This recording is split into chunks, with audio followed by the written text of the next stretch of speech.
I forgot to mention that one can buy mugs down at the corner. It's called the Mo mug, and I think it has a very famous illustration on the front. I think there are 3 left. If you need some, you can order more.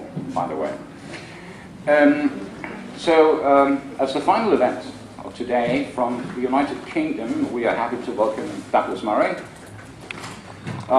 In spite of his young age, Douglas has already made a name for himself as one of Britain's preeminent conservative authors, critics and commentators. From 2007 until 2011, he was director of the Centre for Social Cohesion. They made a lot of good work and some noted publications on social issues in England or Britain. He is currently co-director, I think, of the think tank, the Henry Jackson Society. I should also mention that Douglas is one of the very few people alive who's been able to give that famous Islamic double talker, Tariq Ramadan, his comeuppance. And thank you for that.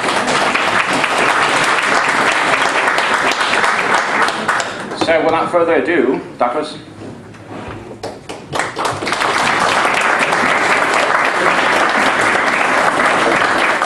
Thank you very much, Lars.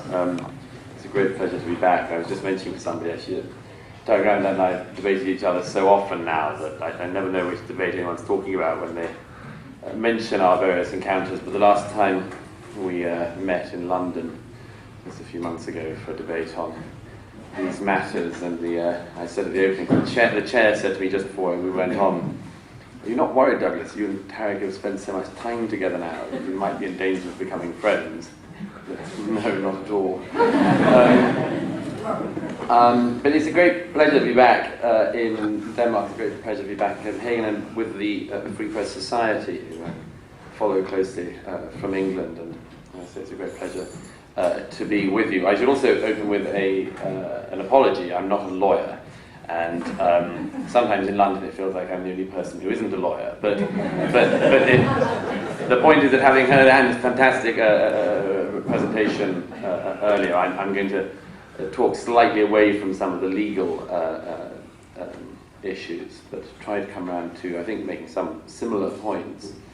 And the first thing is to say that, of course, there couldn't be a better time to discuss these issues because we collectively in Europe are in a mess at the moment on this issue.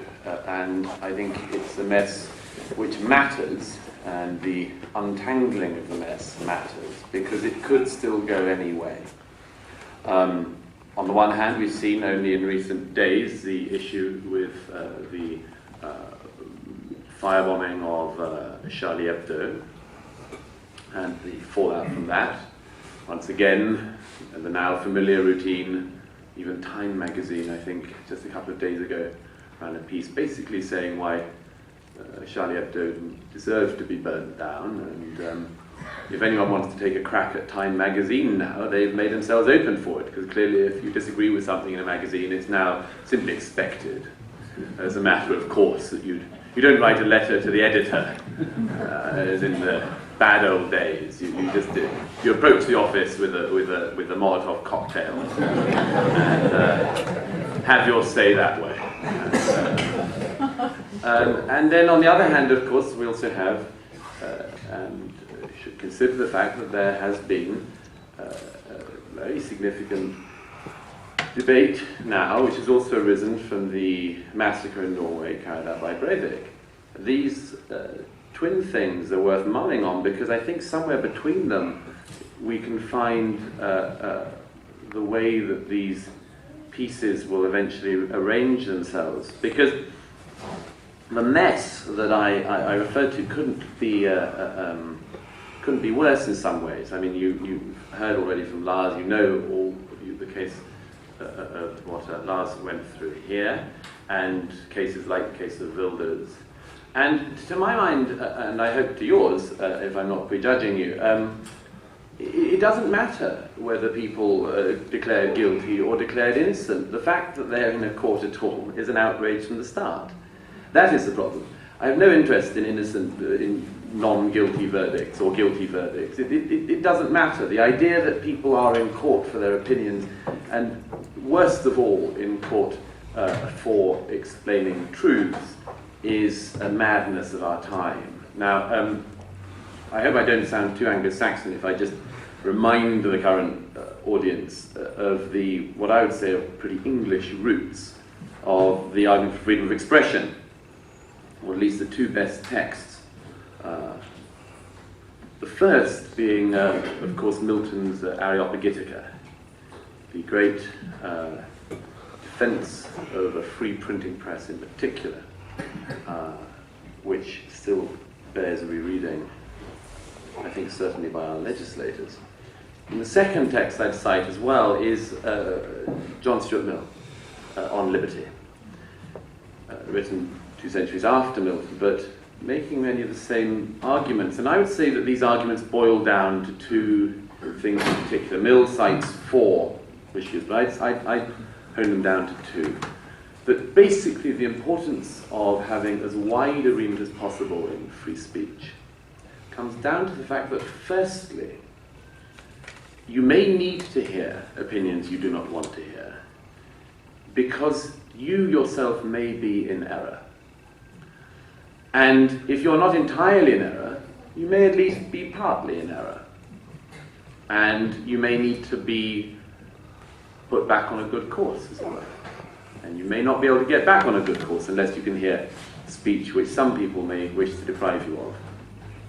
And secondly, the other defense being that even if the opinion is wrong, it can do you no harm to hear it, because in the hearing of it, you will know the arguments against your position, and in the process will be able to strengthen your own position. You will know better why you are right. You will know better why some things are true and some things are not. And you will be able to have a better armory to your own opinions. And I think this has to be borne in mind very carefully, because among other things at the moment, there are moves across Europe to criminalize speech and criminalize writing, which is often filled with error. Let me give you one quick example. The appalling Nazi apologist, so-called historian David Irving. Now, some people's responses is to him and to his faked scholarship is to criminalize him, to put him in prison, and so on. And I think that's exactly the wrong way to deal with him. The right way to deal with him is to debate him, is to have other scholars of equal or, more importantly, greater stature able to pick apart his lies. But if you don't do that, you can be absolutely certain that a few years down the line, you will have a generation of people who, when they are confronted by an Irving, who has spent many, many years in archives and knows his 1930s and 1940s handwritten German very, very well, you can be sure that there will be a time in the future, if you have simply criminalized that and locked people in prison, that you will have a generation who says the Holocaust happened, and of course it happened, and somebody else comes along and says no, it didn't, and the people saying it did are not prepared. It happened because we have laws to say it happened. It happened because we know it happened. But you haven't been able yourself to enforce that argument. You have not encouraged other people to enforce that argument. And so we become weaker as a society. We become less able to explain our own history. We become less able to explain our own truth. Now, there is a reason, I would say, that we are in a particular mess, and it's a reason which I think most of you will be aware of, which is that what is happening at the moment in Europe is not an arbitrary process. It is a particularly political process going in a particularly political direction. There is effectively a political legal land grab. there are moves in only one particular direction. Let me give you an example of why I and many other people have come to that conclusion. If an imam in London says that, say, homosexuals are vermin and should be killed, very, very unlikely, in fact, we haven't had a case that that person would be tried, go to prison or so on. But if Lars Hedegaard or a similar figure were to say this imam says this, he will be investigated for Islamophobia, possible hate crime, and so on. That is simply the direction in which it goes. Let me give you one legal example alone from recent years. The case of Geert Wilders with fitna. Now, in the case against Wilders, as I say, innocent or guilty is not of any significance in these farcical proceedings. In the case of Wilders, the script of fitna was put in as evidence in his trial.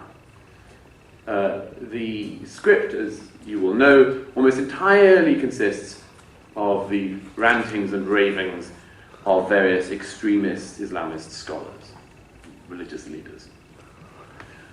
Among them, Sheikh Yusuf al-Qaradawi. Now, Geert Wilders can end up in court having to defend himself against charges of inciting violence by producing a film in which Qaradawi appears. But of Qaradawi himself, not a problem. Not only not a problem, but worse than that. When Yusuf al-Qaradawi came to London under the radical leftist mayor Ken Livingstone, he was literally received with a red carpet. Bowings and scrapings and your honor-ness, and everything laid on. Now, how can it be possible that Geert Wilders can end up in a courtroom for quoting Qaradawi, but Qaradawi is received on a red carpet for being Qaradawi? These two things are not surely possible. If Qaradawi calls everyone in this room apes and pigs, and Geert Wilders says that Qaradawi has called everyone in this room apes and pigs, it should be Mr. Qaradawi who is in trouble and not Geert Wilders. Yet the system in Europe has got this exactly the wrong way around. And I think that we have to look at why that is. And it comes down to a moral motivation and a political misreading. And that is pretty much along the following lines. There is currently a consensus among the mainstream, as they like to call themselves, political parties, which in pretty much the parties that have governing control of most major European countries. There is a pretty much, or has been, an understanding that you really don't want to get into prosecuting imams for hate speech. You really don't want to get into that sort of thing because Islam and Muslims are a very vulnerable minority and are at risk of hate crime against them. Now, there are reasons you could go into for them to think that. There was in the 1960s, 70s, 80s, much less so now, I think negligibly. There has been racism in British society as in other societies. I think it's not a negligible problem, but it's nothing like a sort of tsunami of hatred and beating and killings and all that sort of thing. But to hear the political elites of Europe, you would think that is what it is. It's the same reason you have the almost nanosecond between any terrorist incident involving a Muslim and the immediate calls by politicians for there not to be a backlash. As if European publics are always having backlashes and forever burning down mosques and all that sort of thing. It's a complete misreading and a demonstration of mistrust and distrust of the populace. And I think this is worth considering. And you see again, recently, after the Breivik atrocity, the same thing coming up. You see, a lot of people after that started pointing fingers. It happened, I know, here in Denmark, it happened in Britain, it happened around Europe and indeed in America.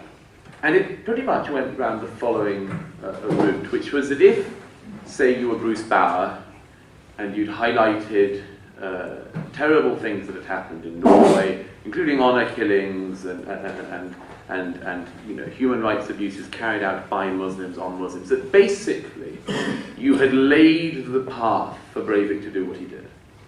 Now, first of all, I'd say that is an appalling libel on the people who that was claimed of.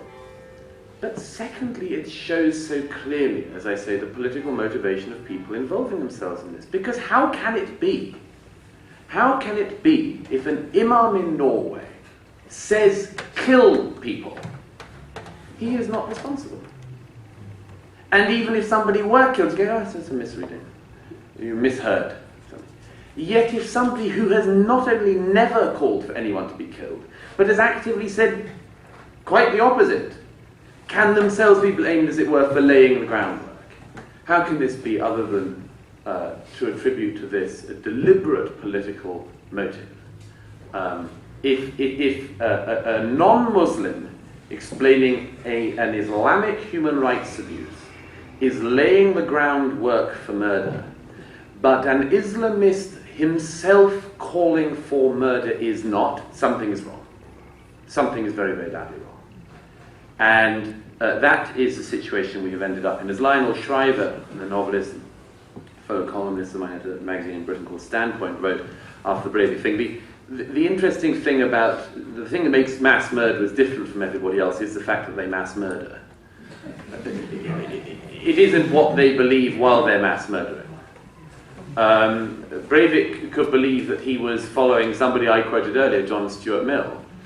But I can assure you that John Stuart Mill was not responsible for Breivik. And it isn't just because he didn't have a machine gun. John Stuart Mill had no connection with that.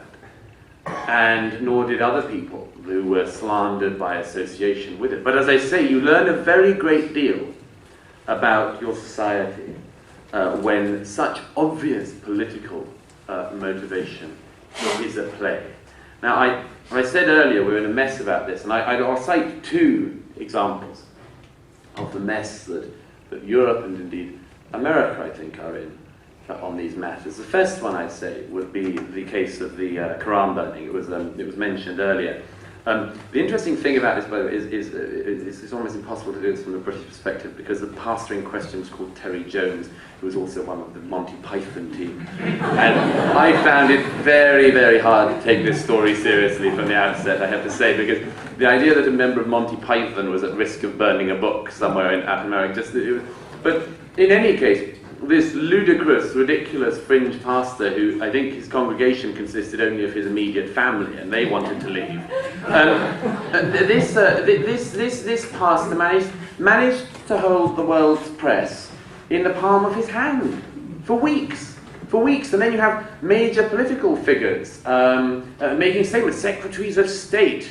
You have serious papers and broadcasters having, you open the paper in the morning, there'll be the look at the weather forecast and also, significant possibility of a Quran being burned in America today. The likelihood has risen from possible to serious that this nut job's going to do this. And you see the complete confusion we're in. I think that burning any book is a bad sign and something I would instinctively distrust. But why does it become worse when it offends this particular group? I mean, and are you sure you want to set that precedent? Are you sure that... it's absurd. It is a definition of society ending up following things on Islamic terms rather than our own terms. There is, as I say, every reason to be very full of disgust for anyone who wants to burn any book. But, if a group of people who are great fans of F. Scott Fitzgerald come across a bloke somewhere who doesn't like The Great Gatsby and says that in a fortnight's time he might approach it with a box of matches, well, all the F. Scott Fitzgerald fan club have to do to prevent that atrocity happening is to say that they can't promise they won't be violent if it does. This is preposterous. And as I say, if anyone doesn't realise the direction we'd be going in, with that. They're extremely foolish, but as I say, there's a reason for this, which is that there is a political drive behind this. Take another example. In recent years, hate speech laws in Europe have pretty much believed, as they have in Canada and other countries, have pretty much believed that, as I said before, the populace, we, the people, are terrible, terrible bigots who just can't wait to kill people and burn things and all that. And just can't be trusted. And in the end, it'd be best if we probably didn't vote, which is why they're getting as near as they can to that by having the European Parliament. But the thing behind this that's so interesting is that a political motivation there is that we must sort of, as it were, root out the last remaining remnants of certain hatreds. And let me give you an example. The Deputy Prime Minister in Britain, called Nick Clegg, there's no reason you should have heard of him. I wish I hadn't. This man, he gave a lecture to something a couple of years ago. I haven't been on the board of it.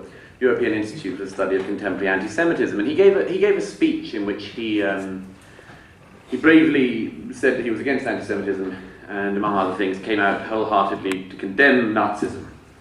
Wholeheartedly, no ifs, no buts. Against Nazism. And unfortunately, I had the first question. I said, it always seems to me that anti-Semitism, for instance, is much like charity. It should, and the fighting of anti-Semitism is much like charity. It should begin at home.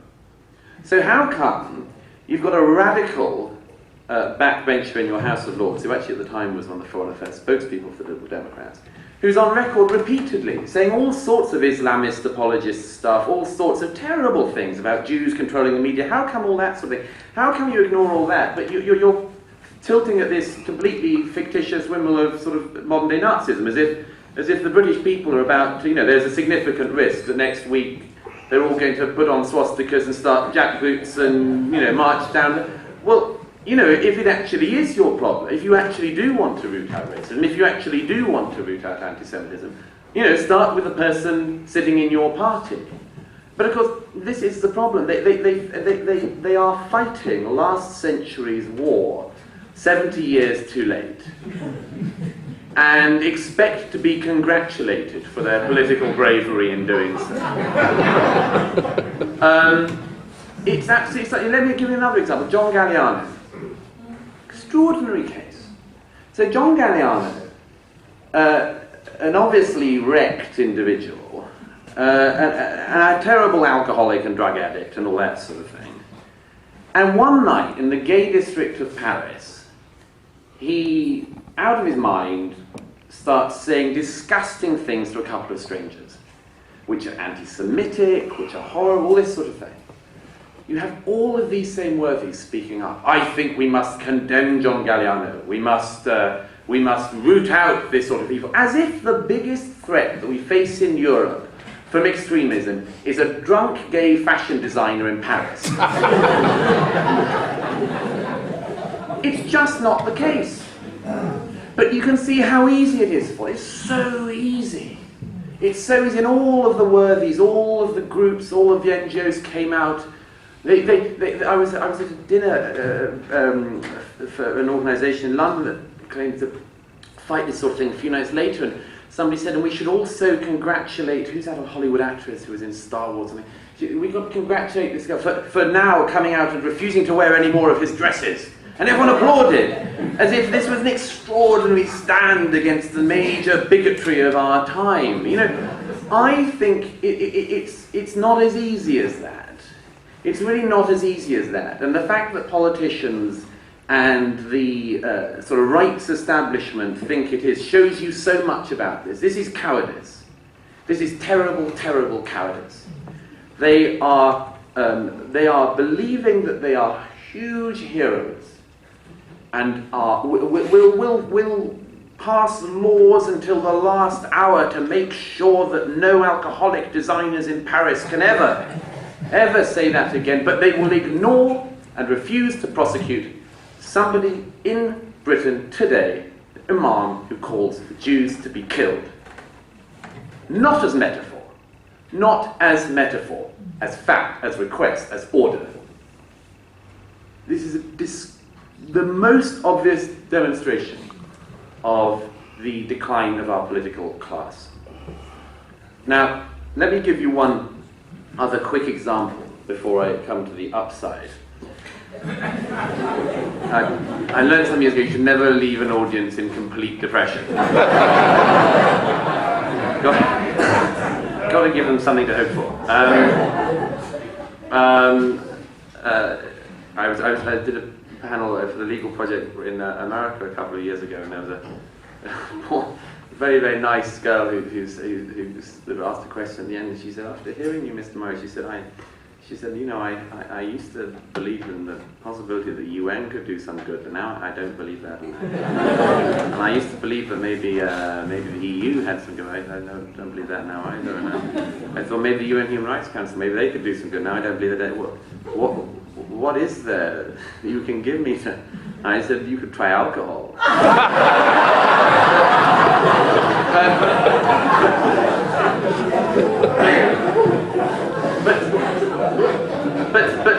But before that, let me just give you one other example of how complex this is and is going to be.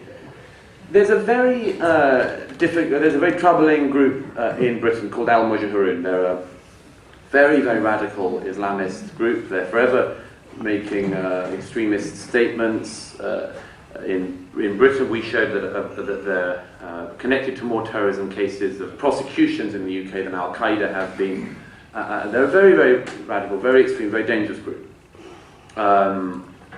We successfully petitioned my organisation to get them made illegal a little while ago, and it's perfectly clear they were breaking the law. And after a meeting where they reformed and assaulted a colleague of mine. Anyhow, this group, Al-Mujahirun, is a very good example of where our governments are getting it wrong, because Al-Mujahirun is going to, again in a few days in Britain, use the 2-minute silence on the 11th of November, on the day of armistice, to shout and abuse the British Army and to burn poppies, which in Britain, as you may know, is a symbol of remembrance of our fallen from the 2 world wars. Now, they did this last year as well, and they've done it a number of times before. This, to me, would be a very pertinent thing to consider when considering where to draw the lines of so-called hate speech and such behaviour. Because Al-Mujahirun have so far been protected by police whilst they're doing this. Now, 2 years ago in a town north of England, there were returning troops coming back from Afghanistan, and this group, Al-Mujahirun, abused them in the street, held up placards calling them baby killers and so on. And again, they were protected by the police. Locals were very, very angry indeed, and the police made sure that Al-Mujahirun were able to keep going with their protests and so on. Now let me the reason I highlight this is for a very key reason. Because the behavior of the police in protecting Al-Mujahirun and protecting their alleged right to abuse British soldiers and to abuse the memory of British soldiers led itself to a new problem, which was a group that formed in response called the English Defence League. This is a so-called grassroots movement, mainly working class British people, concerned about these issues. But they themselves have now caused a lot of problems. They go to have big demonstrations in areas often which are very Muslim, and there are often clashes. So-called anti-racism groups, which tend to be extremists themselves, extreme leftists, turn up, and there are pitched fights and battles, and all sorts of terrible things happen. I cite this for a reason. I don't have the answer to this, but I think it should be considered at least very seriously by the police, whether they aren't contributing themselves to the problem. Because I don't think that the EDL would exist if the police had not responded the way they did to Al-Mujahirun. The perception that they were not defending a legal right, but they were protecting people who were breaking laws, embedded itself, and now we have another problem on the back of that. So I cite that for that just one reason. Finally, I just say this. The response that people tend to cite here is that, you know, we must have a political response and so on. But, and apologies to any politicians present, I don't think politicians can lead this, or will lead this. Politicians tend to be way behind any curve. Let me give you one quick example. Almost 3 decades ago, in the early 80s, a head teacher in a school in Bradford in England called Ray Hunniford said that it should be, he said in an article in a conservative magazine called the Salisbury Review, edited by Roger Scruton, said that he thought that his pupils ought to speak English. Now, for that, not only was Ray Hunniford's career destroyed, hounded out of his job, his career was over. Roger Scruton was also hounded out for being the editor of a magazine that would publish such an appalling thing. About 15 years after this, you couldn't find a politician who didn't agree with what Ray Hunniford said. And today, they all do. Nobody in Britain today will say that it is a good idea to encourage people not to speak English, any more than people here coming to Denmark to live and not learning to speak the language. But then, when it was first said, it was heretical, unbelievable. All the politicians condemned it. How appalling. Now it's common wisdom among them. And if you ever point this out to them, they always say, oh, well, it was the tone that he used. Whenever anyone says it's about tone, you know they've lost the argument on fact. But now everyone says this. You know, 10 years ago, when Lars Hedegaard and I and others were saying all sorts of things about multiculturalism, all sorts of people would attack you. What? Oh, you're not attacking a policy. You're attacking, you're obviously a racist. It must be a racist thing. But now, almost all of the argument has been taken up by Angela Merkel, Nicolas Sarkozy, and David Cameron. Again, they will always say, well, I mean, it was the tone that was used in the argument for, and so on. But the fact is that it was people out of the mainstream who opened up the debate and made it possible for the politicians to walk into it. So this will not be solved by political leadership. It'll be solved by political following.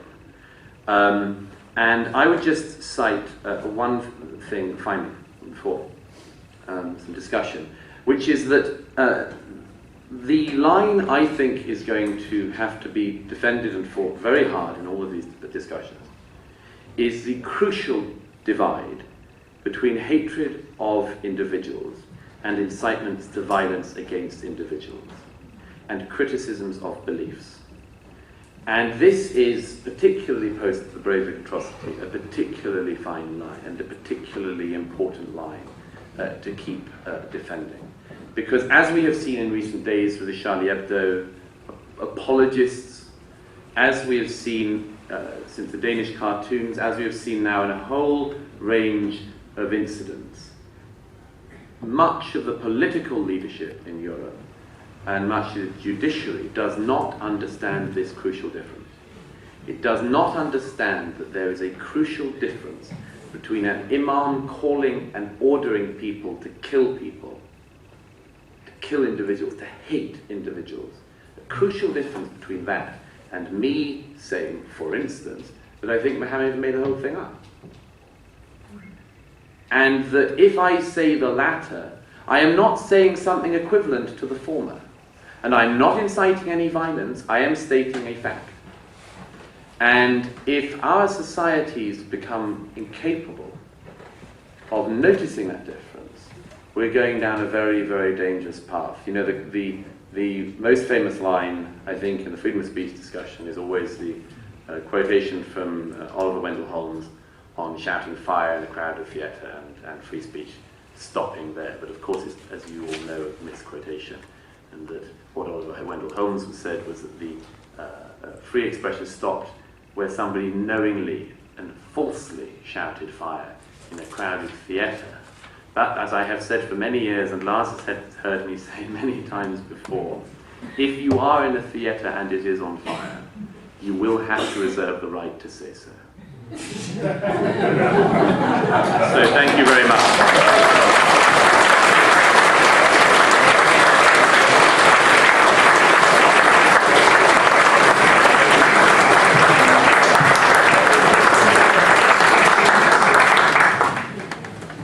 so much. I, for one, am not depressed, but you are welcome to be depressed. If you have some pressing questions, the speaker please speak up. Yes.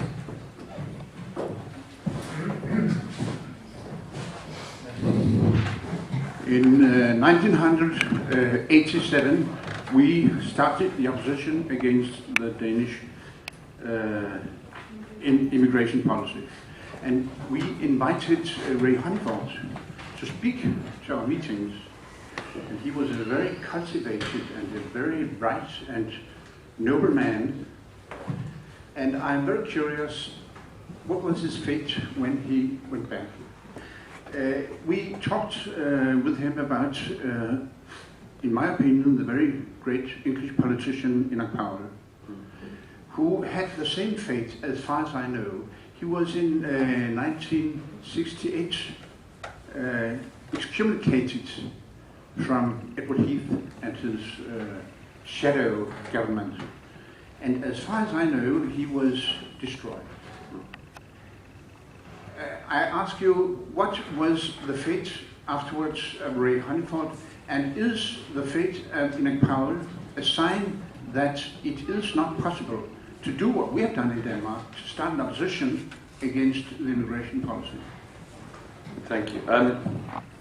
Quickly, Ray Hunford is currently, I think he has very developed Alzheimer's and has been very ill for some years, and I know his wife and says that this is largely brought on by the horrible things he went through for years, and it was as I say, his career was over. It was an example of a full-scale hounding out and ending of someone's right to pursue their career, indeed, in his case. The case of Enoch Powell is a very interesting one. Does everyone here know or has heard of Enoch Powell? And I'm never quite sure how much it's travelled. I mean, most people remember Enoch Powell for the speech which ended his political career. Certainly ended his political career in mainstream politics, which was the so-called Rivers of Blood speech.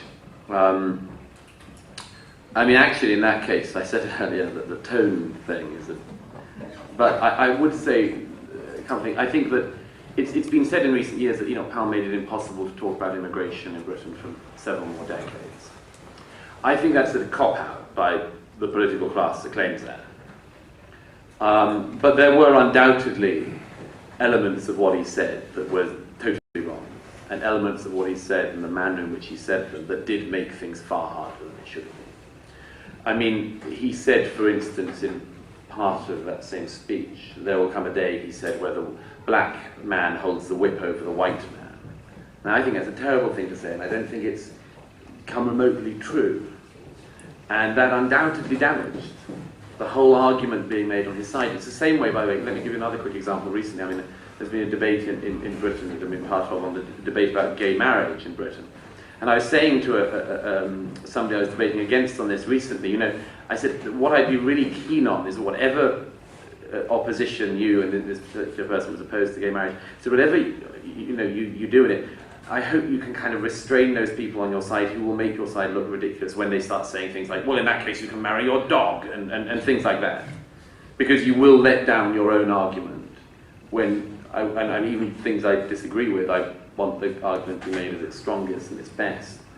And I think that Enoch Powell, to an extent, did make the argument at its worst at that point. But he said something that was true in many important respects. And I think that it's taken a very long time. The poison, the debate which opened up after the Rivers of Blood speech is still felt in British politics.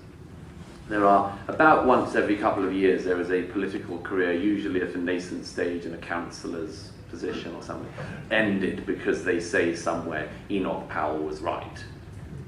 So it's still the litmus test. But as I say, I mean, in Enoch Powell's case, in many ways he was right, and in many ways he was wrong. And that makes it a very difficult discussion to base the whole discussion on. And for 4 decades now, we've had it based on Enoch Powell, and that's not where I'd ideally have it.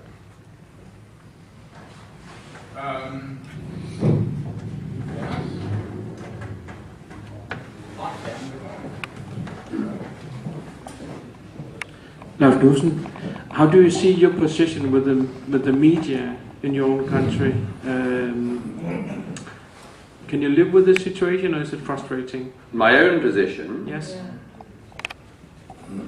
Oh, I can live with it, obviously. I mean, I do, and make some money from them. So I can't complain entirely. I get given a voice, and I would, by the way, highlight this, that I mean, there are all sorts of problems in the British media, as in other countries' media. We have a total double standard of the kind I was describing earlier,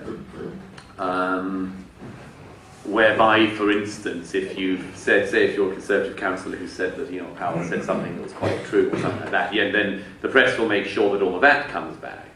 Whereas if, as somebody who's now a shadow minister, called Diane Abbott, if you said, as she did a few years ago, that your political hero is Mao, then it's all right. You're sort of allowed to get away with it.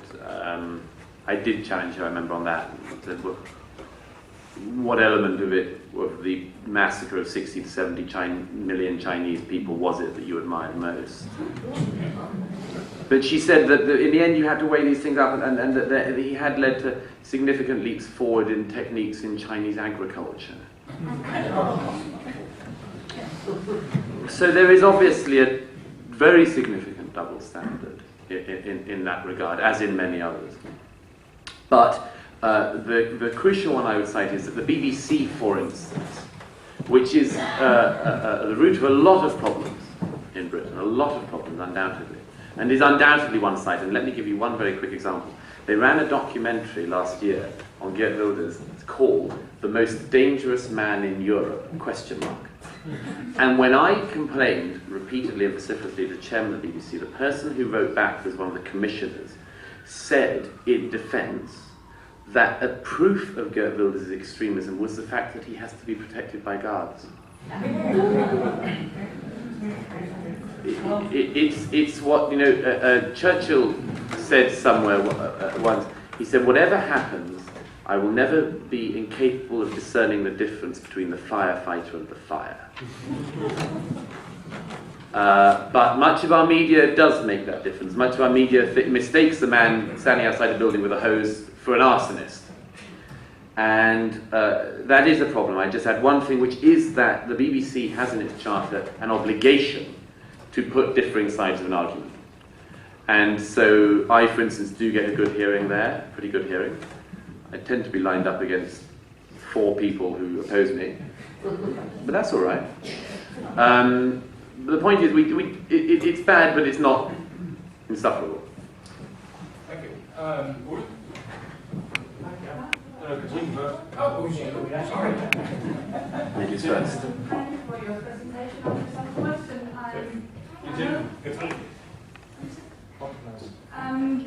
I know that you have had a discussion with Kenan Malik, who is a critic of multiculturalism, just as you are. And he's actually coming. He's been to Copenhagen once, and he's coming in 2 weeks' time. To speak, not here. No. But I'm just curious to know where you disagree with him on multiculturalism. Malik's an interesting one. This is Kenan Malik. He wrote a book called From Fatwa to Jihad that I reviewed quite well when it came out. But as always happens, whenever you write even one critical line in a review of someone's book, the only person who ever remembers it is the author, who will bear an unstinting grudge until the end of time. They will never forget it. They will forget anything nice you said and spend the rest of their career trying to destroy you. Anyhow, such is the literary scene in Britain, as I know, I'm sure it is here. But Malik, I said at the time his book came out, is interesting because he is one of those people I would describe who is received with the delight that our societies receive the converted sinner. You know, like the prodigal son. We're so delighted when somebody who has been on the wrong side comes to the right side. Quite often it means you neglect all the people who are on the right side all the time. Or take them for granted.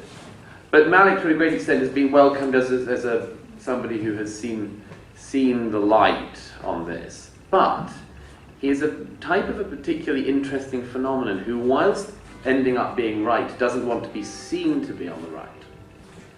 So he's the sort of person who would open any discussion, as I've heard him do a number of times, by saying, of course I don't agree with X, Y, Z.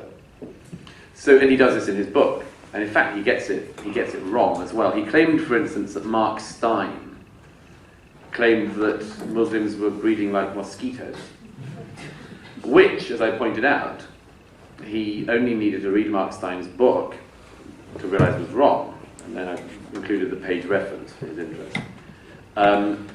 Because, of course, it was also laboriously proved, as it should never have had to have been in court in Canada, that the phrase in question was said by Mullah Krekar. And among other things, you can tell, because Mark Stein writes beforehand, as Mullah Krekar says, and includes quotation marks, which has generally been regarded as being a sign that it is not you that's written it. Anyhow, punctuational niceties, I'm sure. The point is that he said that sort of thing. He attacked Martin Amis. He does various other things. There's a particular type of person Malik is typical of, who, as I say, will always do that.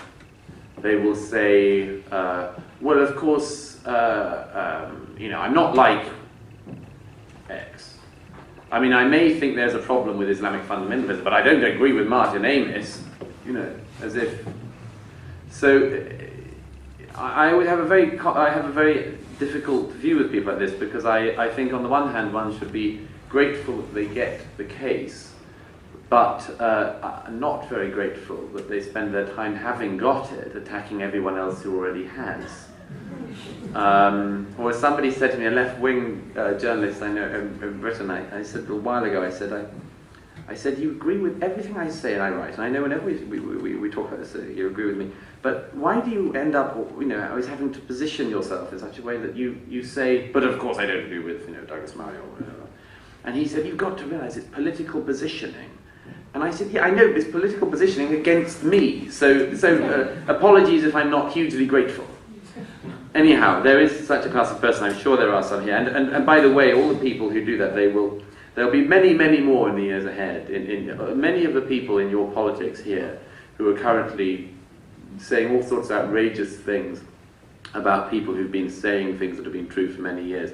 In about 10, 15 years, you won't be able to move in this country for people who were claiming that they were always on the front line in the cartoon war. They will say, I remember in 2005, it was only me standing between, the jihadis and Gillan Poston. I mean, they will do that. They will catch on late, and they will rewrite their own histories, and they'll pretend they were right all along.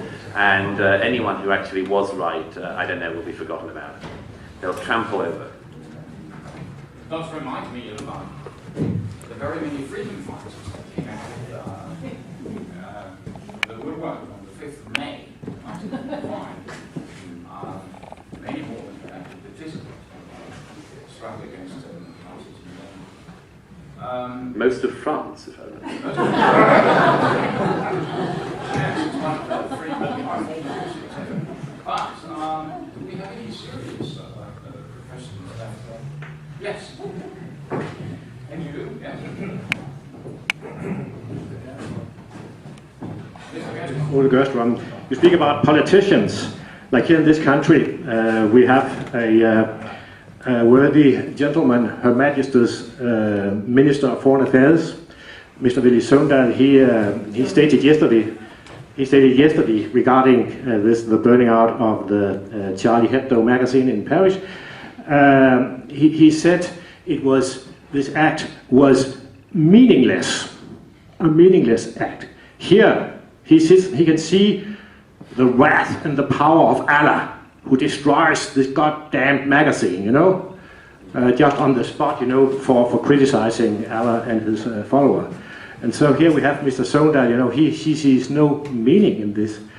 Shouldn't we send him to a Quran school, or what would you suggest?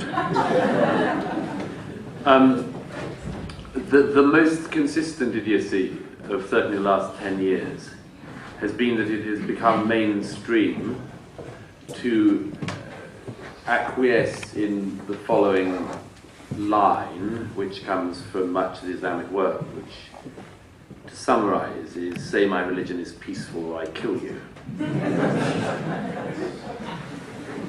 And a lot of people in public life are simply willing to give themselves as easy a time as possible and go, okay, if that's the deal, I'd rather not get killed. I'll go along with saying it's peaceful, and so on. And I was doing a discussion recently, a debate in New York against a couple of very, in this particular case, very decent, relatively progressive Muslims, and with my friend Ayaan Hirsi Ali on my side. And it was very interesting because at one point, the argument was Islam is the religion of peace. And Ayaan and I were on the other side. May have guessed. And it was very interesting because at one point, they were trying to make their case, and it was just amazing because Ayaan said, the people who are trying to kill me are inspired by the book you keep citing, are inspired by this religion. And in a moment of fatal narcissism, one of our opponents said, utterly truthfully, said, "You're not the only person on this panel, Ayaan, that is under death threat. I've got an Al-Qaeda fatwa on my head." And I said, well, hang on. If Islam's such a peaceful religion, how come everyone on the panel, from all sides, even the ones saying it is, are under threat of being killed? It can't be. I mean, if we were discussing Quakers, it would probably be easier. The fact is that you learn very swiftly in this game. A little intimidation goes a really long way. And just as we have never had a novel like the Satanic Verses again, whenever anyone does start to try, it's now subdued even further. And Charlie Hebdo is such a crucial case for this reason, because what our societies are doing is bit by bit believing that they can move toward Islam's view of itself.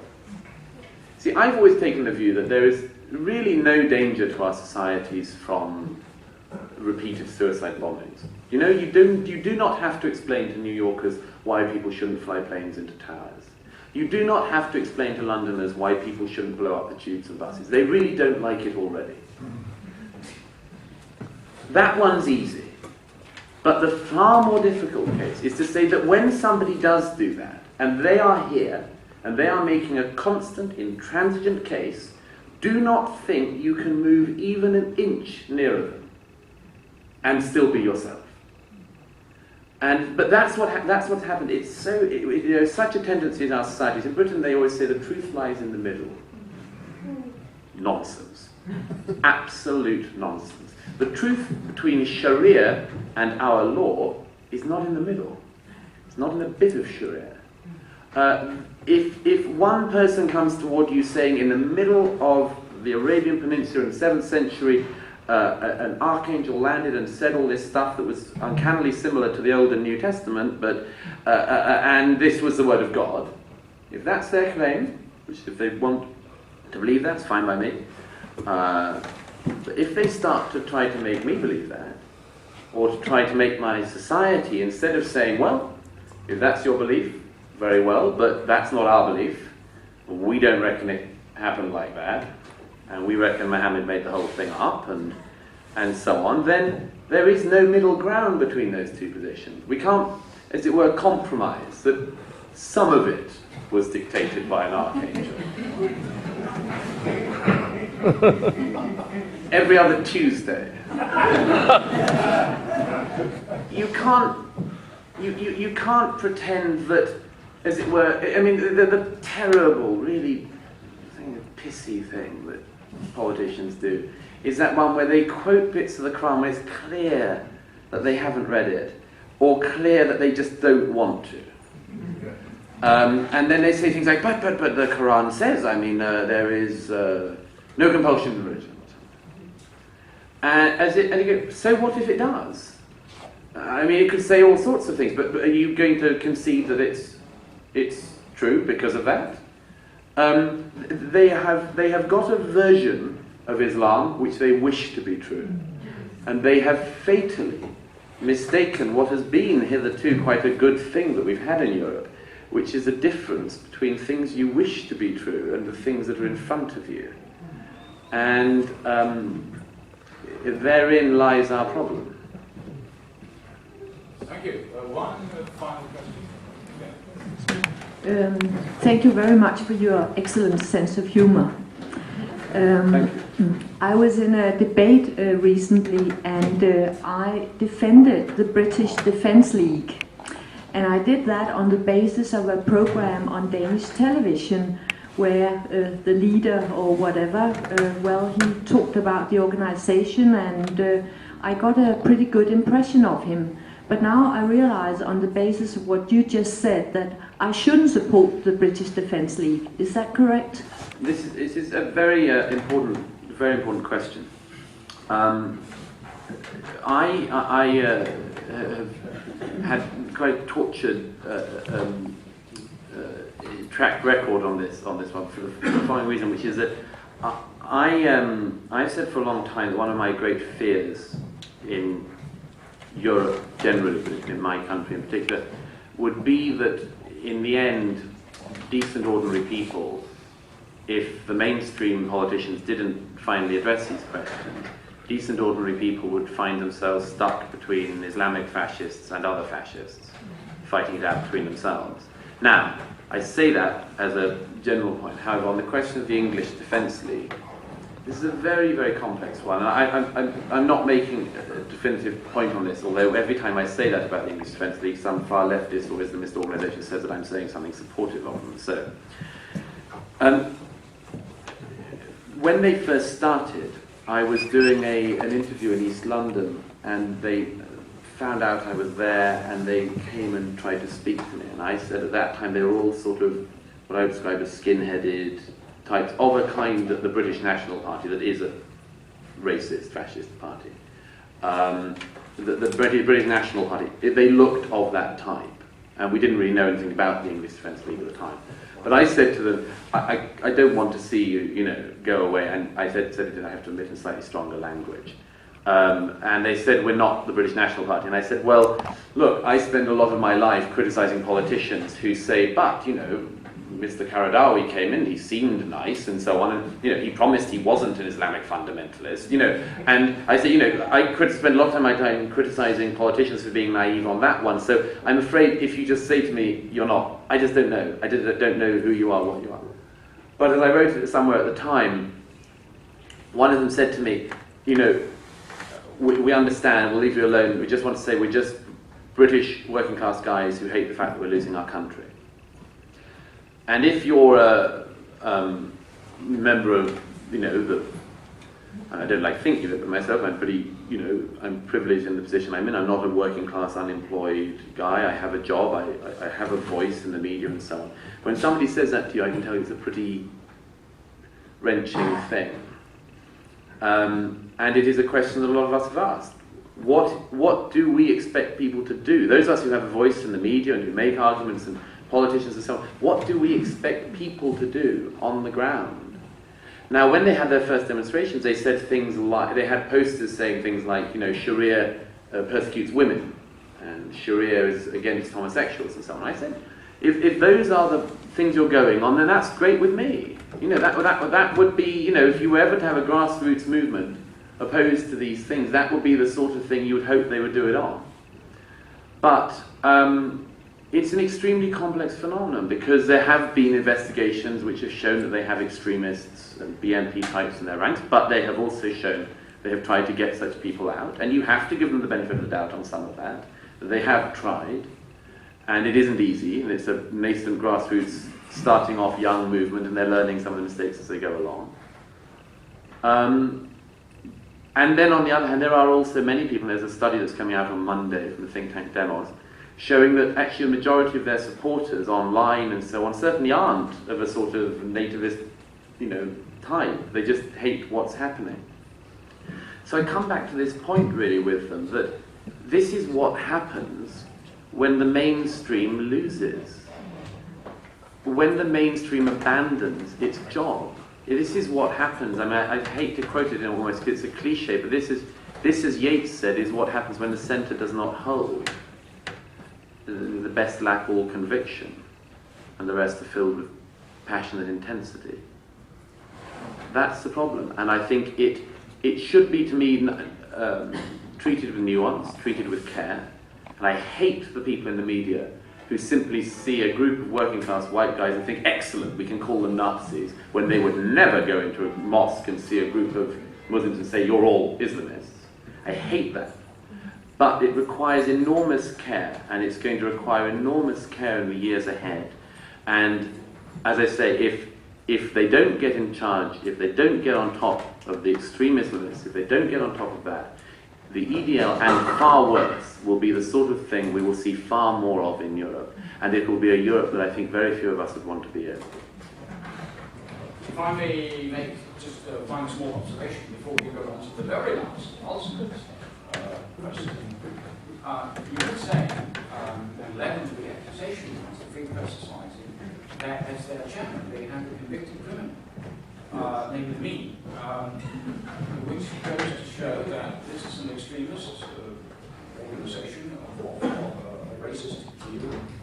As a matter of fact, I gave a speech a couple of months ago for the Radical Youth Group, that is the Social Liberal Party's youth organization in Denmark.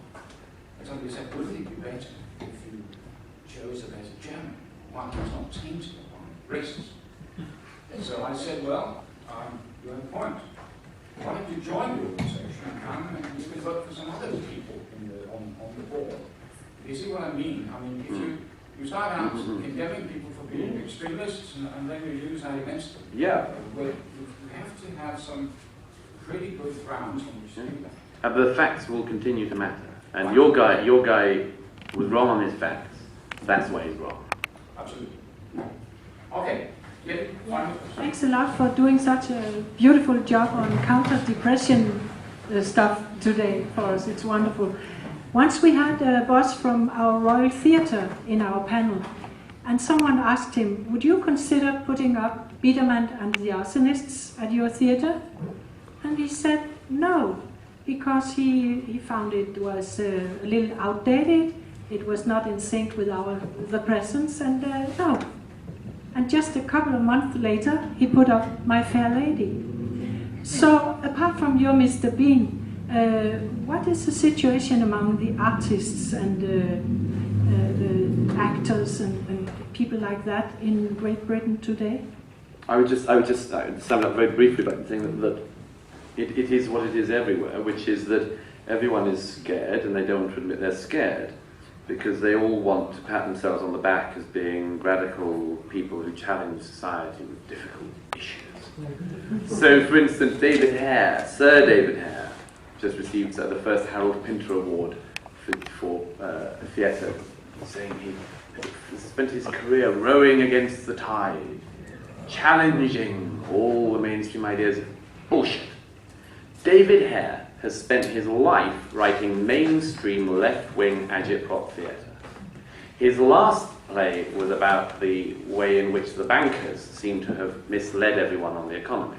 The one before that was about how Tony Blair seems to have misled the people over the Iraq War.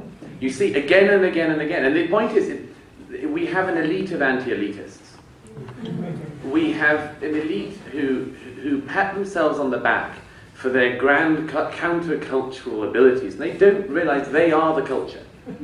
They are the culture. And they just love it. They love it. They award each other awards, and they all sit on the same panels for different awards, and they give to that guy who was on the panel that gave them that award for their bravery in attacking George Bush. Or for standing up against Dick Cheney. And it must be awful for these people. You've got, in one way, you've got to feel sympathy for them. It must be awful for them. They have been told their whole lives that they're brave and they're cowards, the worst of the lot. And now the thing is, they must sense it. They must know it. And I wish them more and more torment.